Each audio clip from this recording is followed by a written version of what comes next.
I'm attorney Phil Giacino, and this is WLINY's Finding Common Ground here on Altice. This show can be seen every Saturday at 10 a.m. on Channel 115, and also Thursdays for your insomniacs, 1 in the morning on Channel 20.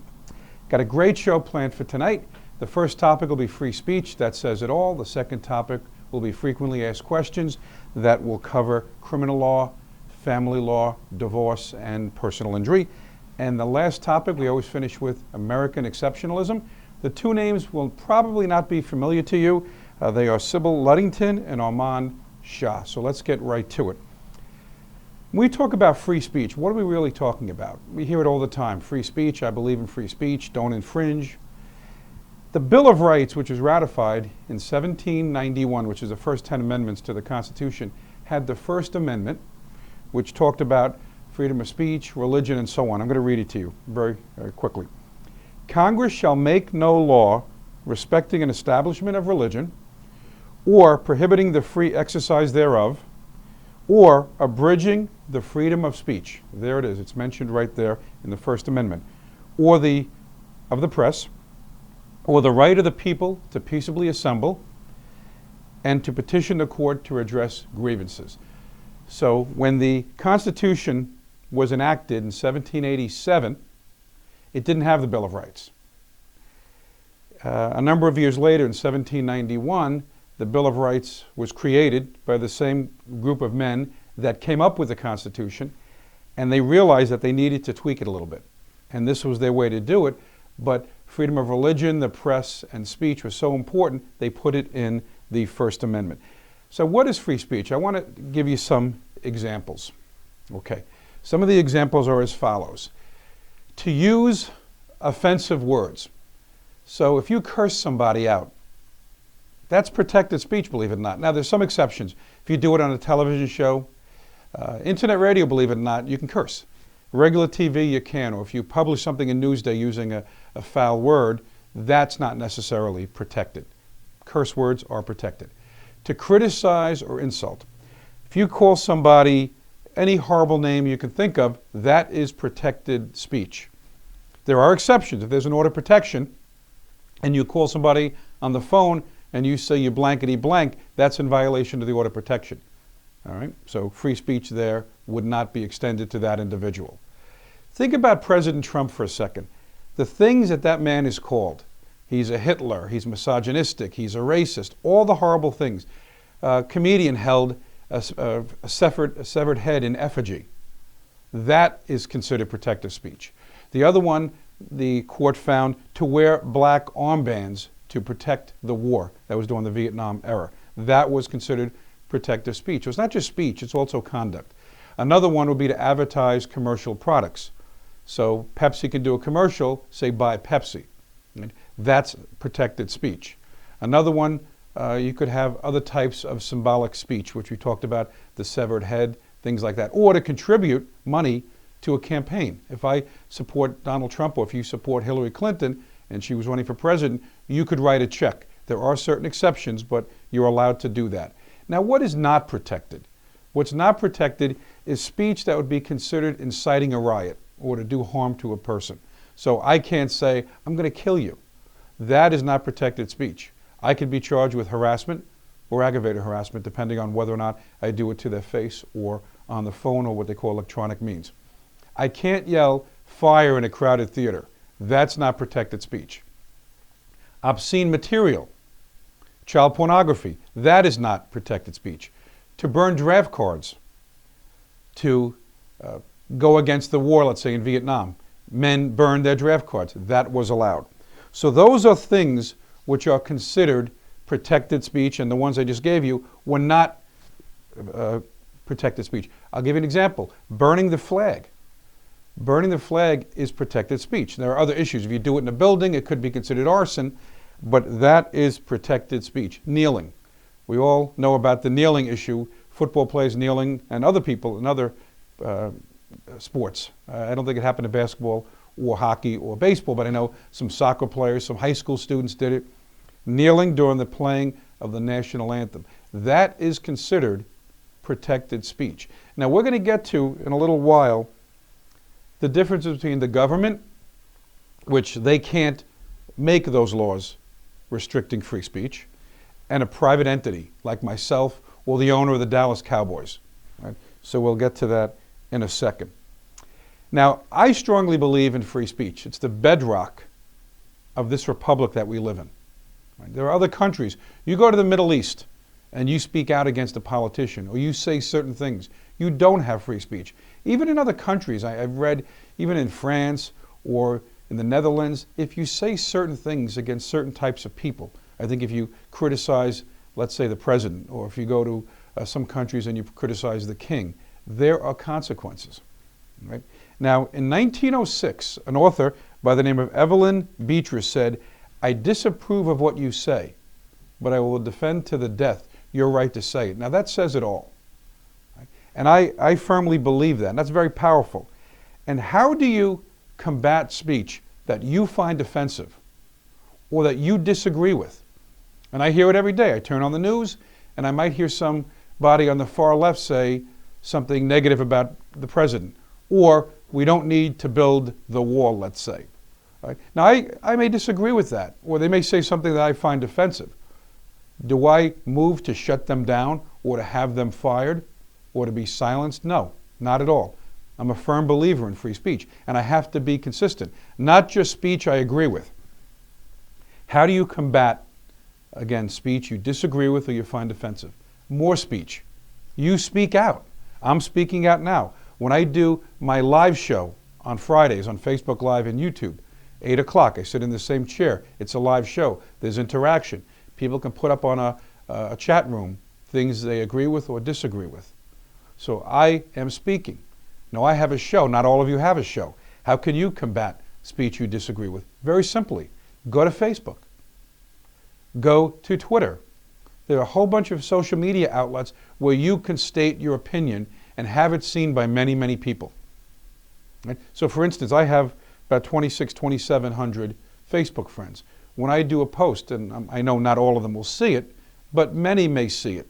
They may disagree. When they disagree with me, they let me know. When they agree with me, they let me know too. And often, kind of like a rebel rouser, I'll say something, and then people will agree, people will disagree, and all of a sudden, there's a disagreement between other people other than me. But that's fine. This is America. That's what I love about America. You can speak out and not be punished by protected free speech. And a true patriot, and I really mean this, a true patriot welcomes all forms of speech. Except, again, not child pornography or not things like that, but all types of free speech. Give you another example. If you watch The View, Joy Behar or Whoopi Goldberg, they say things sometimes that the right feels is outrageous. Just like when maybe Sean Hannity says something, the left may find that offensive or outrageous, and that's fine. You're allowed to. I don't ask for Whoopi Goldberg or Joy Behar to be fired or to be silenced. Many people do. I realize that. I don't. I want them to speak. I love it when Chuck Schumer gets up there, whether it be before a camera on the Senate floor or outside his office or wherever.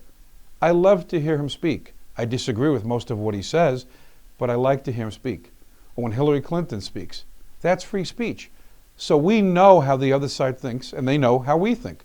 If you watch my show on Fridays, which sometimes delves into more of the political, you will know where I stand on certain issues. And again, that's fine too. I don't protest Joy Behar should be fired. Let her speak her mind. Her boss or the executives of that channel that run that show, it is their decision. And if she's making money for them, I suspect she'll stay on the show. If she's losing money for them, and I'm not calling for her sponsors to be contacted and ask for her to be fired, either Whoopi or Joy Behar. Because again, that's free speech. I don't think that would be fair for me to do that. Now, I want to give another example of free speech.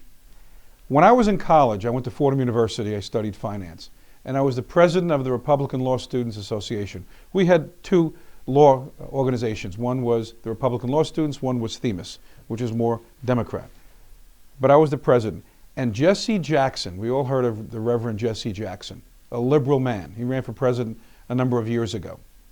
and he's also very close with other liberal pastors. Right? And he came to Fordham University to speak. Al Sharpton, for a second I forgot his name. But he's also very cozy with Al Sharpton, who's also another liberal person. I think Al Sharpton is a race baiter, but that's just my opinion. Again, free speech. I'm allowed to say that. You could disagree. So Jesse Jackson comes to Fordham University to speak, and it's all advertised all over the campus. And what I do is I meet with the people that are in my organization, the other members of Republican Law Students Association. And we walk over, I don't want to say march, I don't want to make it look like it was something different. We walk over to where he was speaking, a big hall. And we got our seats, we sat down, and we listened to what he had to say. We didn't bring signs, we didn't protest, we didn't shout him down, we didn't throw anything at him. That would have been rude and un-American. We didn't do that. We listened to what he had to say. He was allowed to have a forum. Again, this is America. That's the beauty of America. He could speak and say things that I disagree with 99% of the time. We listened to what he had to say, and afterwards, we spoke amongst ourselves and we talked about the issues, where we stood on the issues. Now, not everybody in RLSA, that was the premier law organization on campus. So there were people that were Democrats that joined, and that's fine. And I didn't want to make them feel like outsiders.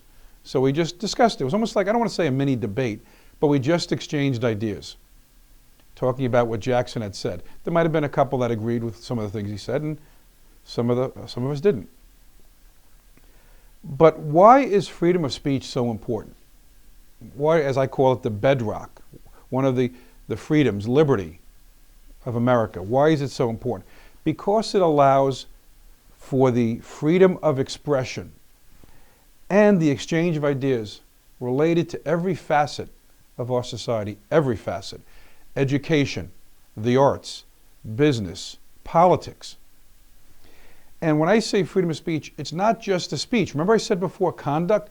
So if you want to dress up as a woman and walk around, you can do that.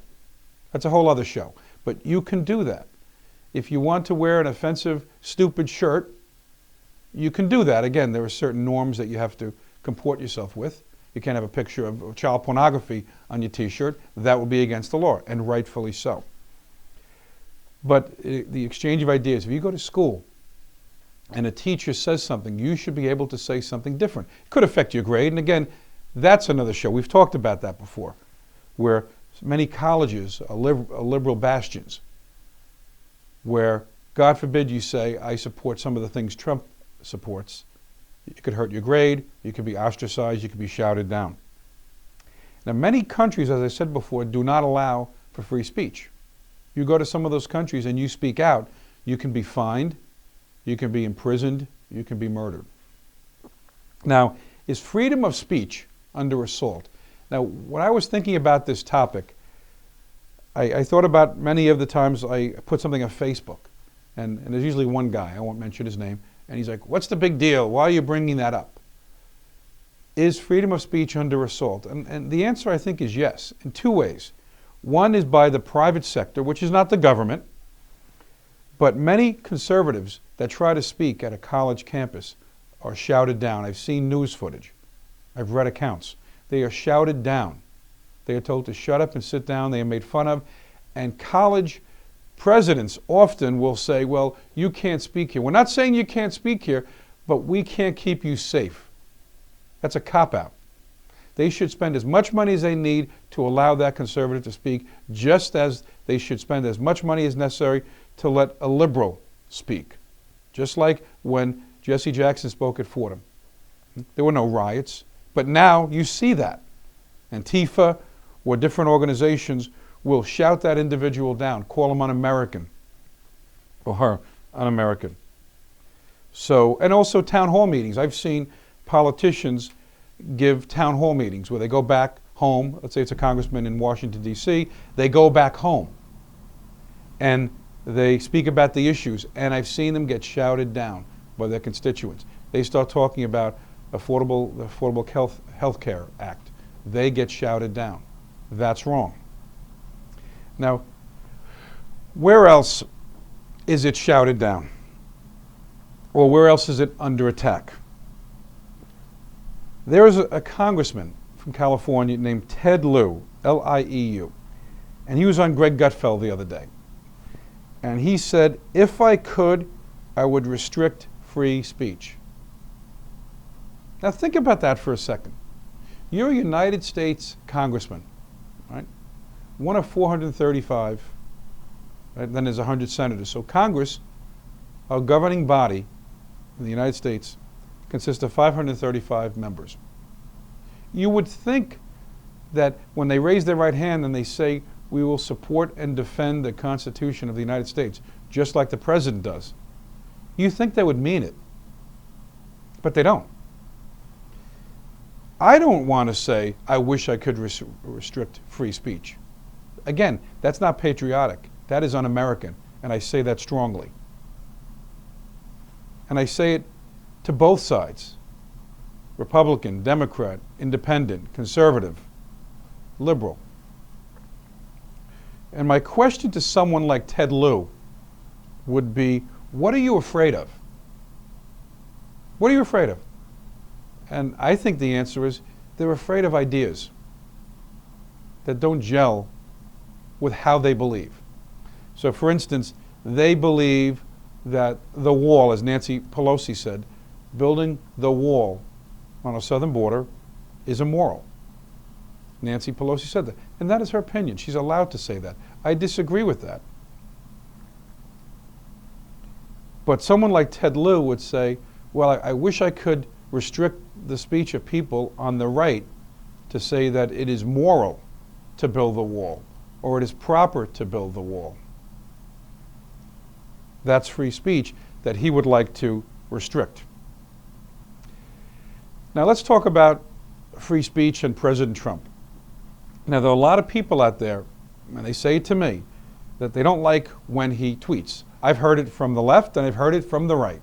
And sometimes I have a point where he says something where I say, you know what, maybe he shouldn't have tweeted that. Now he uses Twitter, I think, more than Facebook. I don't really know if he's on Facebook much because I only see him on Twitter.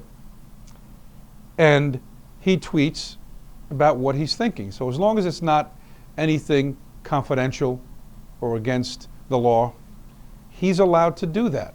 Remember FDR, the fireside chats? I wasn't around then, but I read about that. And some presidents use the bully pulpit. When Kennedy came about in national politics, he used television. That's why when he had the debate with Richard Nixon, if you heard it on the radio, they said Richard Nixon won. If you saw the television debate, John F. Kennedy won. And why is that? Because he was more photogenic. He used that media to his advantage. And that's fine. Would someone criticize John F. Kennedy and say, you know what, he took advantage of TV and it raised his profile? No. It was a legal medium and he used it. Nixon should have, he refused makeup. And Kennedy had the makeup, he looked better. Nixon was sweating. So these are examples where people use what they can to get the word out. Right? When Kennedy and Nixon were around, or even Ronald Reagan or Bush, they didn't have Twitter. They didn't have Facebook. That came out later. So they used whatever they could. Some presidents love to go before the TV camera, and they would call for the opportunity at every turn to have a press conference. Some did it a lot, some don't do it as much. President Trump is a firm believer in free speech, almost to his detriment, and maybe to his detriment on occasions. For instance, some presidents, I remember watching Ronald Reagan sometimes, he'd get off the plane or a helicopter and they would shout questions. He'd be like, I can't hear you, I can't hear you. That was his way of, not today. There might have been times where he legitimately couldn't hear, but that was one of his defense mechanisms to say, I really can't hear what's going on. Trump would stop and engage, in a sense, the enemy, what he would call the news media, and sometimes the fake news media. And he would call them out. I remember I went to hear him speak one time. Actually, I've seen him speak 3 times. And 2 were more measured. They had the little screen that he reads from, teleprompter. So it wasn't really so much engaging the crowd. The other one he did. But when you watch it, he would say, fake media, fake media. That's another form of free speech. In other countries, maybe that's not allowed, although the media is usually much, much weaker than the politicians. But that might not be allowed to say fake news. He's allowed to do it. I'm allowed to do it. You're allowed to do it. And he has been one of the most, I'm going to say the most transparent president. And yes, because of social media. We didn't have that for a lot of the other presidents. Even with Obama, we didn't have the use of Twitter and Facebook like it is today. And then we have Instagram and a whole bunch of other things. Some of the things I don't even probably know about yet, with the younger kids, the millennials, and even younger, know what that's all about. Now, if you don't like what the president says, or any politician, Chuck Schumer, Nancy Pelosi, Kirsten Gillibrand, you are allowed to speak out and condemn what they say. And if anything, sometimes it goes too far. There are people that say, I wish the president would be assassinated, or I wish the president or his family would be killed, or someone would shoot him. They actually say that. Now, I think that goes over the line, because there are people out there that are nutty, and they hear that and say, oh, it's a call to action. Somebody wants me to shoot the president, which is a crime, and should not be done, and should not be even spoken about. Not, let's say, in social media. And I suspect when people say things like that, the Secret Service pays them a visit. We might not know about it, but the Secret Service may knock on their door and say, what do you mean? You said this should happen to the president, or that should happen to the president. That is speech that is not protected. But anything else is fair game. You've heard, I said it earlier, you've heard President Trump called Hitler and all horrible names. You're allowed to do that. He has to accept it. Now, he can combat it and say that's not true, and the person who said it is a socialist, or they're not patriotic. He can come back with more speech. That's what I said earlier. You have free speech, and you combat speech you disagree with or find offensive with more speech. You speak. And in our society today, we have the ability to do it more than ever. Right? Like I said, not everybody can have a show like I have. Right? But there are things you can do to get the word out to sometimes as many people, if not more. You go to Facebook and you see these people that have 4,000 followers. Or you hear the expression, it goes viral. What does that mean? It means many, many people clicked on to that post or that tweet, where maybe 1 million people saw it. I did a show on the live version the other day about this kid. I think he was like 8, 9 years old, whatever he was. And he was making millions of dollars because he had a YouTube show where he would play with a toy and talk about it. Now again, that's a form of free speech. You're allowed to do that for commercial purposes. Now there might be some countries where you can't. Like I know, for instance, we can talk about someone who's arrested, let's say. You can form an opinion. You can say, I think the guy's guilty. Well, look what that guy did. He did that to so-and-so. In certain countries, in other countries, I think in England, maybe France, you can't do that until the person is convicted. Now, whether that's a good thing or a bad thing, again, that's for another day. But it shows the breadth of free speech that we follow in this country. You can say almost anything, and it's protected. Right? But the bottom line is let them speak. Right? And that's a good way to do it, because when you hear people that you disagree with, you can use that almost like as a teachable moment. You could say, and I do this all the time on my shows, Hillary Clinton said this, or Joy Behar said this, or Paul Ryan said this, and this is where I disagree. And we talk about it. Right? And the people on the right, they want to hear what the people on the left say. They should. Like, for instance, there are certain channels I don't watch as frequently. And maybe I don't watch MSNBC all the time. But I'll turn it on occasionally because I want to hear what the other side has to say. Right? And that's fine. Now, the thing I like about free speech is I can say, and I repeat this a lot, but this is the central premise of this whole segment. I can say what I want, what I feel is right. I go to court often. I'm an attorney. And a lot of people come up to me, could be other attorneys, could be clerks, court officers. They honestly do. And they say to me, hey, Phil, I love your posts. Keep it up. And I joke and I say, why didn't you hit like? And they're like, well, I don't want to get in trouble, or I'm afraid if I do that, someone will accuse me of being pro-Trump. And my answer to that is as follows. So what? This is America. Are you afraid of saying something that might be supportive of Hillary Clinton, Paul Ryan, Bernie Sanders, President Trump? Why be fearful? Right? If you're good at what you do, it shouldn't matter. If you're an excellent judge or an excellent court officer or an excellent clerk or an excellent attorney, people should want to use your services no matter what your political beliefs are. I always use the example. If I'm in a plane and lightning strikes and there's one engine and a wing's falling off, I don't care if it's a Republican, Democrat, Muslim, Jew, Catholic, Baptist. I don't care. I want the best person, best pilot sitting in that seat. Remember Sully when he landed the plane on the in Manhattan on the Hudson, Miracle on the Hudson, right?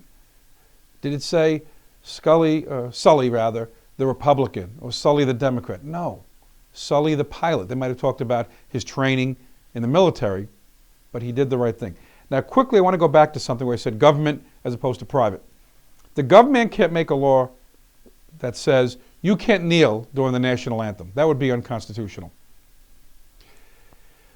But the owner of the football team, let's say the Dallas Cowboy owner, or the owner of the soccer team where someone's trying to kneel, or even, well, I don't want to get to a public school, private school just yet, but in the example, the owner of the Dallas Cowboys can say, fellas, you're not allowed to kneel. Can he do that? Of course he can. Why? Because he owns the team. And it's not a governmental agency. It's the Dallas Cowboys. It's a private entity. Or the coach, as long as he has the backing of the owner. The coach can say, no kneeling. If you kneel, you're not going to play. And there were coaches that said that. There were coaches that allowed it. The league can impose a fine. If that's part of the collective bargaining agreement where they can impose certain fines for conduct, they're allowed to do it. So a private entity, I can say to my employees, you're not allowed to say this, or you're not allowed to say that. I can do that. I'm not abridging on their free speech. In a sense I am, but I'm a private entity, I'm not the government. The difference also is with a public school and a private school. A private school can do things differently than a public high school, let's say, or a publicly funded college. A private school can say, you can't speak about that. So the next two segments, we're just about done with segment one. The next two segments, we'll talk about frequently asked questions covering CPS, criminal law, family law, personal injury. Stick around for that. And the third segment will be American exceptionalism, where each week we talk about a different topic. Some people you heard about, some you didn't. Here are two, I'm going to call them kids. One was 16, one was in 5th grade, that did things that would be considered exceptional. And they're exceptional Americans. So stick around for segment two. Welcome back to Finding Common Ground here on Altice. This is the section I call Frequently Asked Questions. We're going to cover family and divorce law. We're going to cover criminal law as well as CPS and personal injury. So let's get right to it. First question, what do I do if I want custody of my child or children? Here in New York, if you want a court order that you can enforce, because you could always work out a deal with the other parent, whether it's a spouse or whether it's somebody you had a child with, you could always work out a deal, no problem. But if you want it to be a court order where it can be enforced, you have to do something, take action. The action that you would take is to file a petition in family court. Whether you're married or not, you can go to family court for custody. Or if you filed for divorce, you can handle that issue in Supreme Court. Now let's talk about family court for a second. You file a petition, you say, I am the parent that provides the most care for this child, I'm the primary caregiver to the child lives with me and I want custody. You take that petition to family court. Now you could hire an attorney to do that, or you can do it yourself over in family court. You file that petition, you get a call in like a week or two, you take that petition that they process, then you have to serve the other party. The same thing if you start a divorce action. There's due process, and they have a right to be served, so you have to serve them process, which would be hiring a process server that would go to their house or their place of business and serve them the paperwork, whether it be a petition or whether it be a divorce action, summons and complaint, and then that person has to either get an attorney or show up to court by themselves at some point. Family court, the first time you'd show up to court. In Supreme Court, you'd have to respond to the summons and complaint. Then you get to court and a whole process starts. Right? The process would be, if you can't agree on custody, the court would appoint an attorney for the child. Even if it's a very young child, the court will generally appoint an attorney for that child. Last week on Altice, we had Jorge Rosario, who's an attorney for the children. He came on the show, we talked about it. I'm one, I used to be one 5 years, actually for 5 years, many years ago. Back in the 90s, I was an attorney for the child. Back then, they were called law guardian.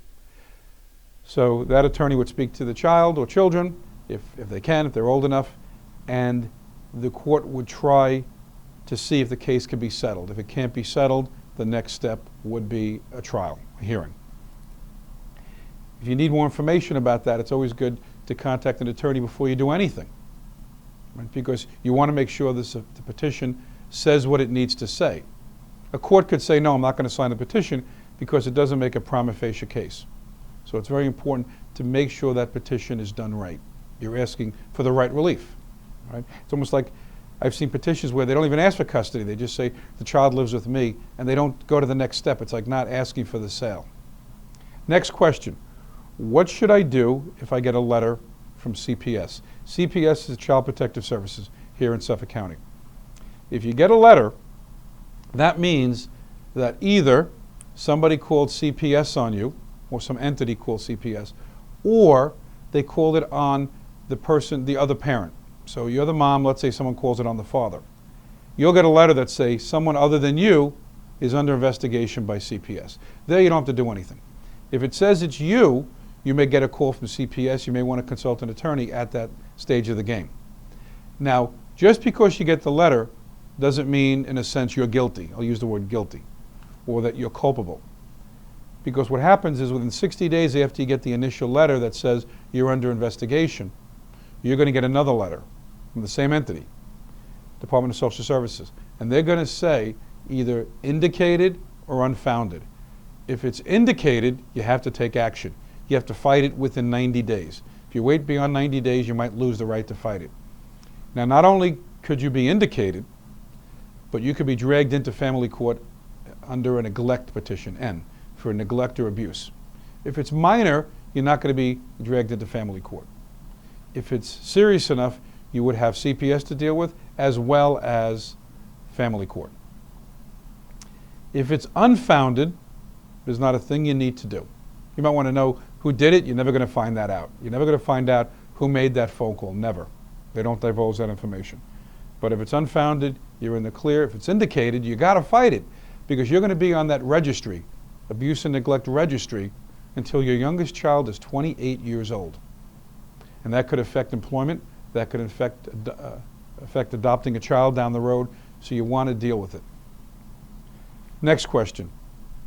Is my spouse entitled to my pension or 401k?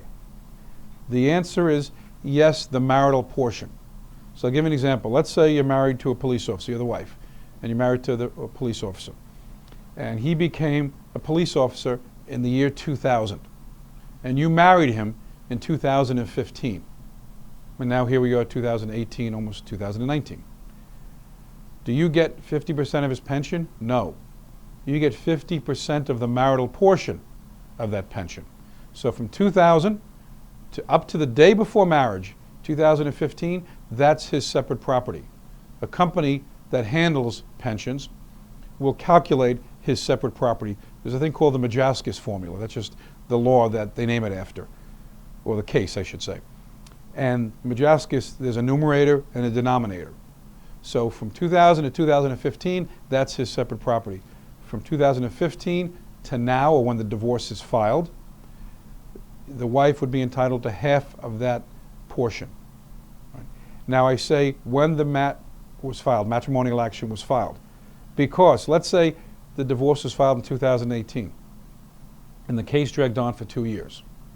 So here we are, 2020. Does she get it from 2015 to 2020? No, unless they agree otherwise. She'll get it from 2015 to 2018, the marital portion. And then they do a quadro. Qualified domestic relations order would be the vehicle by which the wife, in this example, would get her property. Because even if the husband wanted to give her that, he couldn't unless a Supreme Court judge signed a DRO, domestic relations order, which becomes a qualified domestic relations order. Next question. When I go to family court concerning a child support proceeding, what documents do I need to bring with me?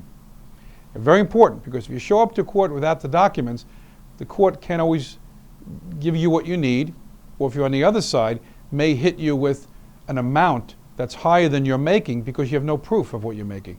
And the wife could say, oh, he always made 80. And the husband could say, yeah, he always made 80, but now I make 50. The court could say, where's your pay stub or your W-2 showing me you make 50? Well, I don't have it. All right, I'm going to make a temporary order based on 80,000. You come back next time with your proof. So what do you need? You need your most recent tax return, sometimes more than one if there's a reason why you want to show maybe your income spiked, but it's always been a lesser number. So you bring with you your tax return. You bring with you your W-2 or your 1099 if you are an independent contractor. And if it's more than one W-2, like some people work for a union and they have 3 different jobs during that year, W-2 or 1099 for the 3 entities. Then you need your financial net worth statement. That's usually mailed to you. It's 2 pages or sometimes 3 or 4 pages, depending on how the support magistrate handles that issue. Right? There are 2 versions. You have to fill that out completely, have it notarized. Usually if you have an attorney, the attorney's a notary, or somebody from his office is a notary. Have to have it notarized. So tax return, W-2, 1099, financial net worth statement, and generally 3 recent pay stubs. The reason why pay stubs are important is, let's say you go to family court and it's December. Well, the W-2 you have would be for the prior year because you didn't get it yet in December. So you might say, my income is not what it was last year. How do we know? If you have a pay stub for December or even October, November, December like that, you can extrapolate. You can calculate what you made so far, and assuming it's consistent throughout the year, sometimes it's not. Sometimes the person drives a plow and they're going to make a killing potentially December, not this past December, but December, January, February, where in the summertime they don't make as much. But a recent pay stub is a way to figure out what you made for the year. Like if I have a pay stub for my client that says the last week in December, perfect. It'll have a year to date. And I'll say he made 80 last year, but this year he made 60. Then the question becomes, why did he only make 60? Did he do something? Did he stop doing overtime? Did he stop working for a period of time? Did they ask to get paid less so it looked like they were making less, so when they go to family court? Those are issues that would come up. But the documents you would need are the documents I just told you about. Next question. What is wasteful dissipation of a marital asset? Now that issue would not come up in family court. That would come up in Supreme Court. Wasteful dissipation, I'll give you an example. Let's say a man gambles and he takes $10,000 out of an account that he has with his wife, even if it's only in his name, if it's marital.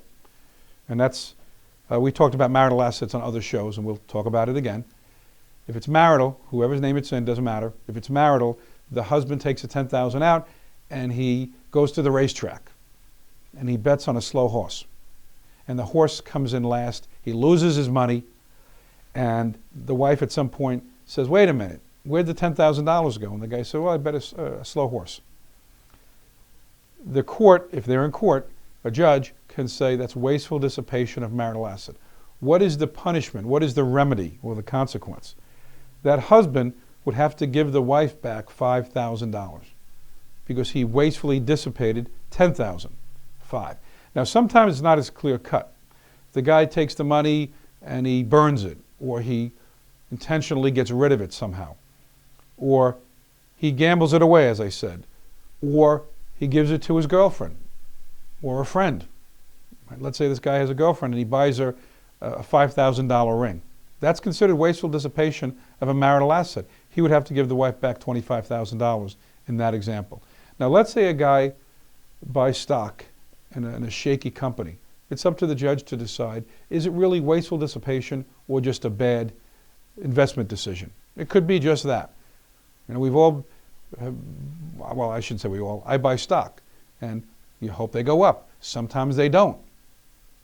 There was one, Washington Mutual, went out of business. Thank God I didn't have a lot of money invested in it. But that company went out of business. Was that wasteful dissipation? No. It was a reputable company I bought stock in. They went out of business. The return was 0. That would not be considered wasteful dissipation. Next question. Do I need grounds for divorce? You did at one time, years ago. You had to have constructive abandonment, meaning no sex 1 year prior to the commencement of the action, or adultery, or cruel and inhuman treatment. You needed that. It's still on the books, but you don't need that anymore, and judges don't even want to hear about that. You go with Domestic Relations Law, Section 177, subsection 7, which talks about irretrievable breakdown, which means you don't like the person anymore. Very, very low standard. Used to have trials if you disagreed. Didn't happen often. Or you could even have a jury trial. That was the one time you got a jury trial. We don't have that anymore. You don't need to allege cruel and inhuman, adultery. When you see that, it's usually spite or there's some compelling reason. Maybe there's a prenup that says if the other side cheats, then that's a different scenario. But for the most part, you don't need the grounds. You go with irretrievable breakdown. Next question. At what age can my child choose where he or she lives? You're not going to find that age in a statute. 18, of course, they're adults. There's not even a case anymore. 17 is like 18, but technically you could file a petition for custody for a 17-year-old. You don't see it that often. 16, 15. So there's no magic age. But the older the child and the more articulate the child, the more the child will have a say. If the child's 5, they probably won't even ask the child that question. A 16-year-old kid who says, I want to live with Dad, he understands me, he probably will be allowed to live there. And lastly, one other question, is there restitution in a criminal case? The answer is yes. Let's say you break a window. You get charged with a crime. The focus really isn't restitution, but it's a part of it.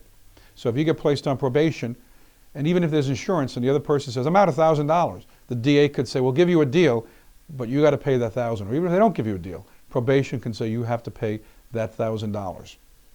So that's considered restitution. You can still be punished for the act of breaking the window or damaging the other person's property. But I had about 10 or 11. We're not going to get through all of them today. Do we have time for one more? Quickly. Let's see. What happens if the police don't read me my rights?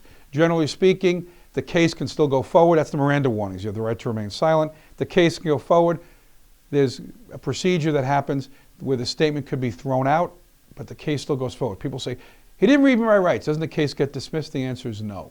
The statement could go bye-bye, but the case could still go forward. So that's the end of segment 2. Stick around for segment 3, American Exceptionalism. Welcome back to Finding Common Ground here on Altice. This section is what I call American Exceptionalism, very important. The last 15 minutes of my show I devote to Americans that are exceptional. It could be somebody famous like George Washington or Abraham Lincoln, or it could be somebody that you never heard of. Now, when we were in school, at least when I was in school, I don't know about some of you younger people might not have learned it the way I did, but there was a poem that said, listen children and you should hear of the midnight ride of Paul Revere. Did you ever hear the one that says, listen children and you shall hear of the midnight ride of Sybil Ludington? No.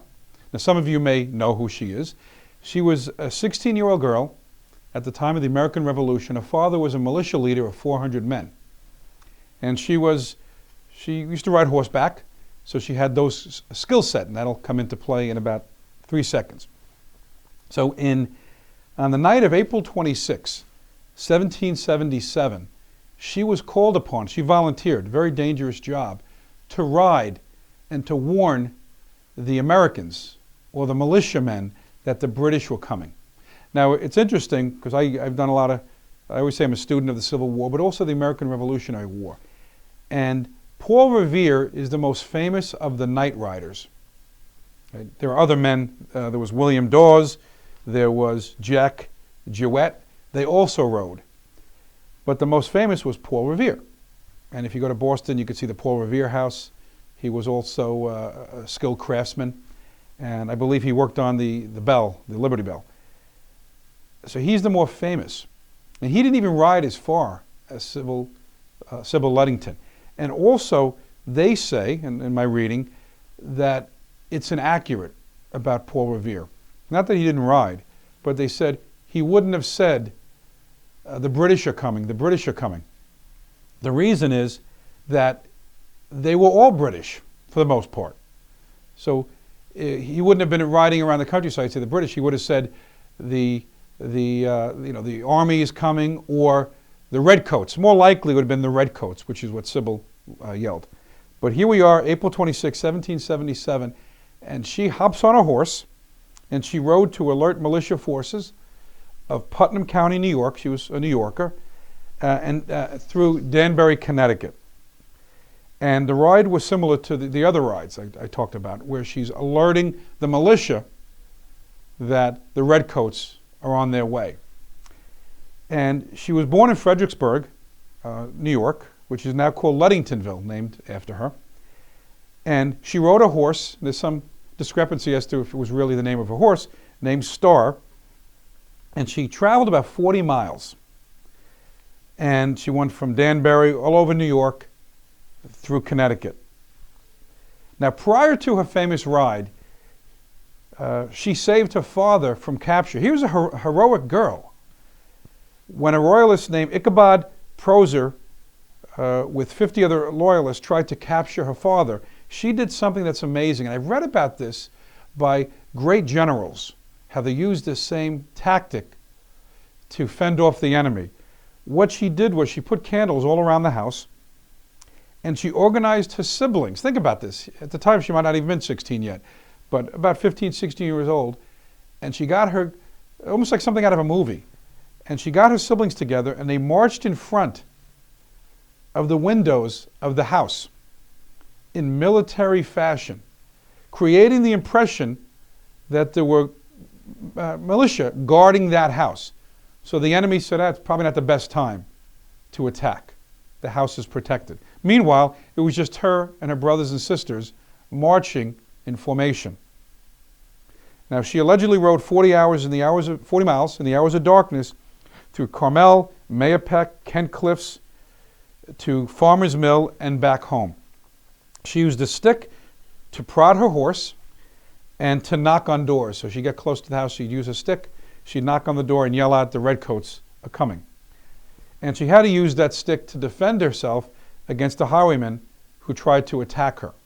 So her dad, you might think, what was he doing allowing this child, 16 years old, to ride? She wanted to do it by the reading of the article. And I guess her father felt that she was part of the cause. Back then, younger people were doing brave and amazing things to help the cause.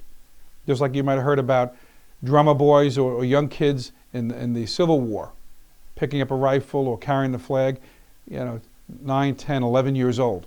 But she was doing her part in this war. Now, the American militia arrived too late to save Danbury, Connecticut. But the start of the Battle of Ridgefield, they were able to drive General William Tryon, then the governor of the New York colonies, back. And his men to Long Island Sound, drove them back to Long Island Sound from the shoreline of Connecticut. And Ludington was congratulated for her heroism by the friends and neighbors, and also General George Washington. Now, what's interesting, accounts of her ride have been disputed in parts because it didn't come out right away.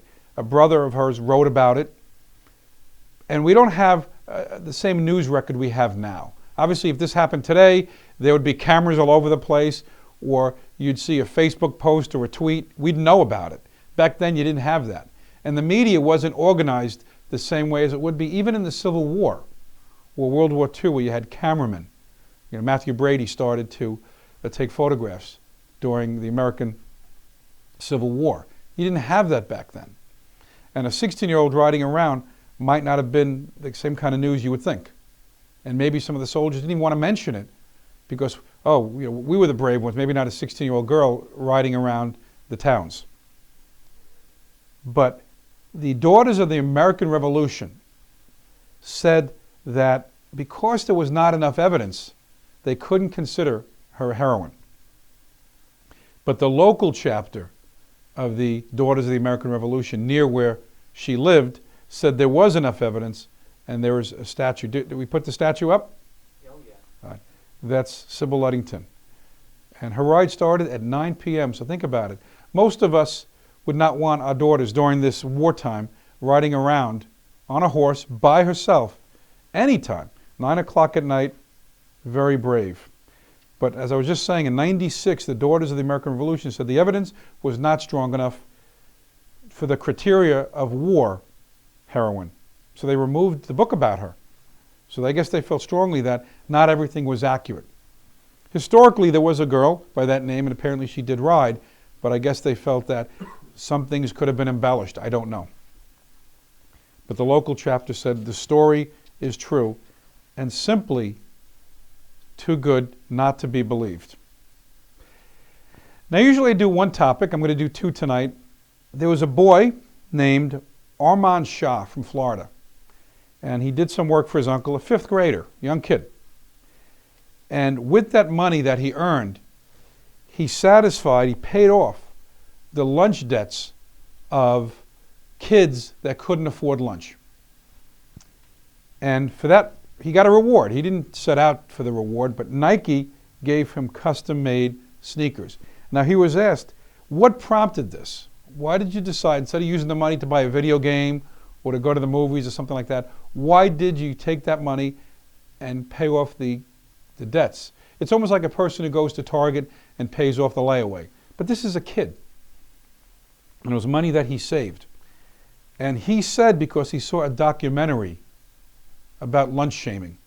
So I didn't see the documentary, but apparently he did. And it was about shaming kids or families that didn't pay their lunch bill.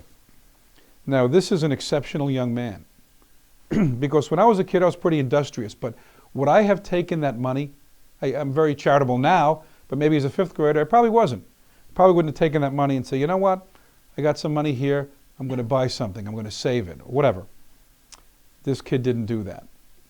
Now, I would hope that other young kids would learn from him because there's a lesson here. First of all, he was altruistic. He did something for others, not himself. And he saw a need and he filled it. Now, you could say some of those other kids could have maybe worked to pay their lunch. That's the capitalist in me saying that. But maybe they didn't have the opportunity he had to work for his uncle.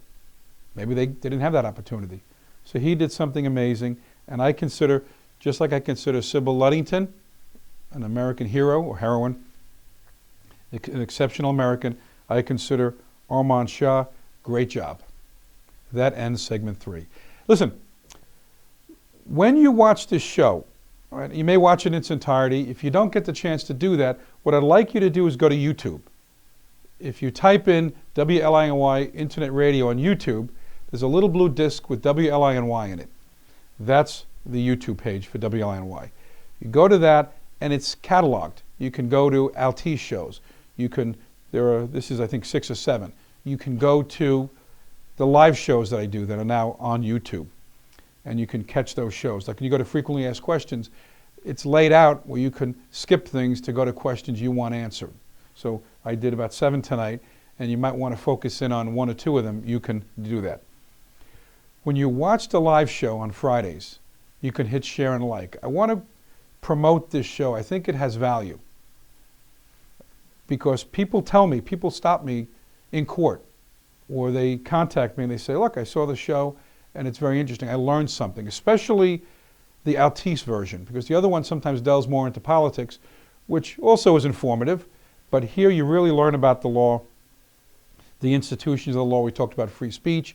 You learn about people that are exceptional. So I really want to thank you for watching this show, and you have a good day.